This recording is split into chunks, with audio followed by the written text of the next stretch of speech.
Hi అండి, నమస్తే అందరికీ. Welcome back to Sravani Karnam kitchens. ఈరోజు మన ఛానల్లో వీడియో వచ్చేసి పాతకాలం నాటి హెల్దీ రెసిపీ కొబ్బరి రొట్టె ఎలా తయారు చేయాలో చూపిస్తాను. వీడియో స్కిప్ చేయకుండా పూర్తి వరకు చూడండి. అలాగే నా వీడియోస్ ఎవరైనా కొత్తగా చూస్తున్నట్లయితే నా ఛానల్ని సబ్స్క్రైబ్ చేసి పక్కనే ఉన్న బెల్ ఐకాన్ క్లిక్ చేయండి. నేను పెట్టే వీడియోస్ అన్నీ మీకు వస్తాయి. ఇప్పుడు హెల్దీగా కొబ్బరి రొట్టె ఎలా తయారు చేయాలో చూసేద్దాం. ముందుగా ఒక గిన్నెలోకి ఇడ్లీ పిండి తీసుకోవాలి. ఇడ్లీ పిండి ఎలా తయారు చేయాలో అందరికీ తెలిసిందే కదా. ఇడ్లీ పిండిలో గిన్నెలో తీసుకొని ఒక కొబ్బరికాయ తీసుకొని కొబ్బరికాయని చిన్న ముక్కలుగా కట్ చేసి మిక్సీ జార్లో వేసుకొని మిక్సీలో గ్రైండ్ చేసుకుంటే కొబ్బరి తురుము అనేది వస్తుంది. మీకు లేదంటే కొబ్బరి కూర ఉందనుకుంటే కొబ్బరి కూర అంత అయినా సరే కొబ్బరికాయని ఇలా తురుముకోవాలి. ఇలా కొబ్బరి తురుము తీసుకొని ముందుగా తీసుకున్న ఇడ్లీ పిండిలో వేసుకోవాలి. ఇలా కొబ్బరి తురుము వేసుకొని ఇప్పుడు బెల్లం వేసుకోవాలి. బెల్లం మనకి స్వీట్నెస్కి తగ్గట్టు వేసుకోవాలి. బెల్లం వేసిన తర్వాత కొంచెం రుచి సరిపడా సాల్ట్ వేసుకోవాలి. 1/4 టీ స్పూన్ యాలకుల పొడి కూడా వేసుకోవాలి. సాల్ట్ యాలకుల పొడి వేసుకుంటే కొబ్బరి రొట్టె అనేది మరింత టేస్టీగా వస్తుంది. ఇలా ఇవన్నీ వేసి మొత్తం బాగా కలిసేటట్టు కలుపుకోవాలి. బెల్లం మొత్తం కలిసేటట్టు ఇలా బాగా కలుపుకోవాలి. చూసారు కదా, ఇలా బాగా కలుపుకుంటే సరిపోతుంది. మనం వాటర్ ఏమీ వేయ అవసరం లేదు. పిండి అనేది కొంచెం గట్టిగా అనిపిస్తే కొంచెం వాటర్ యాడ్ చేసుకోవచ్చు. చూసారు కదా, పిండి అనేది ఇలా ఉండాలి. కొబ్బరి రొట్టెకి ఎప్పుడు పిండి అనేది చిక్కగానే ఉండాలి, మరీ పలుచగా ఉండకూడదు. ఇప్పుడు స్టవ్ ఆన్ చేసి స్టవ్ మీద దలసరిగా ఉండే కడాయి కానీ లేదంటే నాన్ స్టిక్ ప్యాన్ కానీ పెట్టుకోవచ్చు. కానీ నేను నాన్ స్టిక్ ప్యాన్ పెట్టుకున్నాను. మీ దగ్గర నాన్ స్టిక్ ప్యాన్ లేదనుకుంటే దలసరిగా ఉండే కడాయి పెట్టుకోండి. దలసరిగా ఉండే కడాయి పెట్టుకుంటే కొబ్బరి రొట్టె అడిగిన మాడిపోకుండా బాగా ఫ్రై అవుతుంది. ప్యాన్ హీట్ అయిన తర్వాత కొంచెం ఆయిల్ వేసుకోవాలి. ఇక్కడ ఆయిల్ ప్లేస్లో మీకు నెయ్యి ఇష్టమైతే నెయ్యి అయినా యూజ్ చేయొచ్చు. ఆయిల్ వేసి ఇలా ప్యాన్ మొత్తం అప్లై చేసుకోవాలి. ఇలా ఆయిల్ అప్లై చేసుకుంటే మనకి కొబ్బరి రొట్టె అనేది అడుగు పట్టకుండా బాగా ఫ్రై అవుతుంది. ఇప్పుడు ఆయిల్ హీట్ అయిన తర్వాత ముందుగా కలిపి పెట్టిన మిశ్రమాన్ని ఇలా రొట్టెలా వేసుకోవాలి. చూసారు కదా, ఇలా పిండి మొత్తం ఒక రొట్టెలా వేసుకోవాలి. ఇలా రొట్టెలా వేసిన తర్వాత ఒక చిన్నది టీ గ్లాస్ తీసుకొని రొట్టె మధ్యలో ఇలా గ్లాస్ పెట్టాలి. ఇలా గ్లాస్ పెట్టిన తర్వాత ఈ గ్లాస్లోని కొంచెం వాటర్ వేసుకోవాలి. ఇలా గ్లాస్ పెట్టి వాటర్ వేయడం వల్ల రొట్టె మధ్యలో కూడా బాగా ఉడుకుతుంది.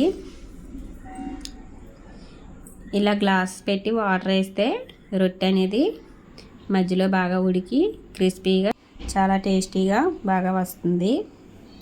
ఇప్పుడు పైన మూత పెట్టుకోవాలి. ఆవిరిపోకుండా ఇలా మూత పెట్టుకుంటే కొబ్బరి రొట్టె మనకి త్వరగా ఉడుకుతుంది.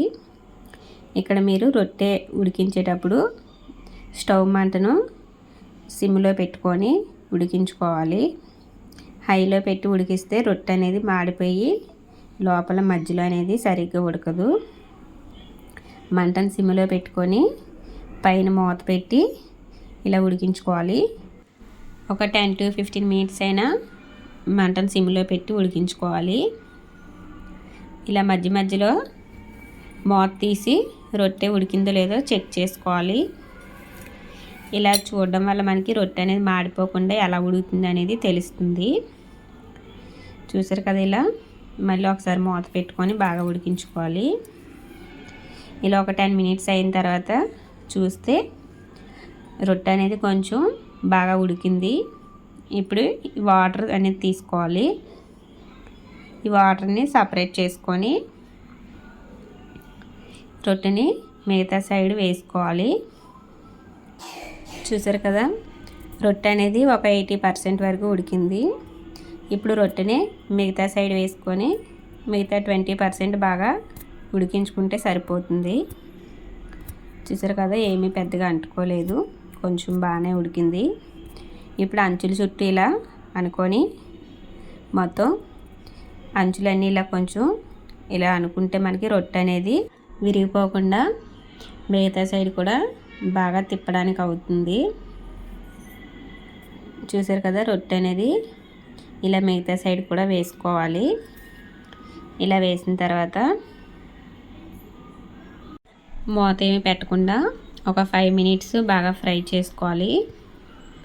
ఇలా మూత పెట్టకుండా రొట్టెని ఉడికించుకుంటే క్రిస్పీగా చాలా టేస్టీగా బాగా వస్తుంది. మూత పెడితే మళ్ళీ ఆవిరికి రొట్టె అనేది మెత్తబడిపోతుంది. చూసారు కదా, 5 మినిట్స్ అయిన తర్వాత మిగతా సైడ్ ఎలా కాలిందో చూద్దాం. చూసారు కదా, మిగతా సైడ్ కూడా ఇలా వేసుకుంటే మిగతా సైడ్ కూడా బాగా రొట్టె అనేది కాలింది. ఇలా బాగా ఫ్రై అయిన తర్వాత 2 వైపులు వేసుకుంటే రొట్టె అనేది రెడీ అయిపోయింది. ఇప్పుడు ఒక ప్లేట్లోకి సర్వ్ చేసుకుంటే ఎంతో టేస్టీ అండ్ హెల్తీగా కొబ్బరి రొట్టె రెడీ అయిపోయింది. చూసారు కదా, చాలా సింపుల్గా కొబ్బరి రొట్టె ఎలా తయారు చేయాలో ఒకసారి మీరు ట్రై చేయండి. టేస్ట్ అయితే చాలా బాగుంటుంది. పిల్లలు కూడా చాలా ఇష్టంగా తింటారు. హెల్త్కి కూడా చాలా మంచిదండి. కొబ్బరి, బెల్లం, ఇడ్లీ పిండి కదా, ఈ 3 కూడా హెల్త్కి చాలా మంచిది. మీరు కూడా ఇంట్లోనే ఇలా కొబ్బరి రొట్టె తయారు చేసి పిల్లలు పెట్టండి. చాలా ఇష్టంగా తింటారు పిల్లలైతే. పిల్లలే కాదు, పెద్దవాళ్ళు కూడా చాలా ఇష్టంగా తింటారు. ఈవినింగ్ స్నాక్స్కైనా చాలా బాగుంటుంది. చూసారు కదా, ఎంతో టేస్టీగా కొబ్బరి రొట్టె ఎలా తయారు చేయాలో ఒకసారి తప్పకుండా ట్రై చేయండి. మన చిన్నప్పుడు ఎప్పుడో మన అమ్మమ్మలు చేసి పెట్టేవారు. ఇప్పుడు మనం కూడా మన పిల్లలకి చేసి పెడితే చాలా ఇష్టంగా తింటారు. హెల్త్ కూడా చాలా మంచిది. ఒకసారి తప్పకుండా ట్రై చేయండి. టేస్ట్ కూడా చాలా బాగుంటుంది. నా వీడియో నచ్చినట్లయితే లైక్ చేసి కామెంట్ చేయండి. ఇలాంటి మరిన్ని వీడియోస్ కోసం నా ఛానల్ని సబ్స్క్రైబ్ చేయండి. Bye bye.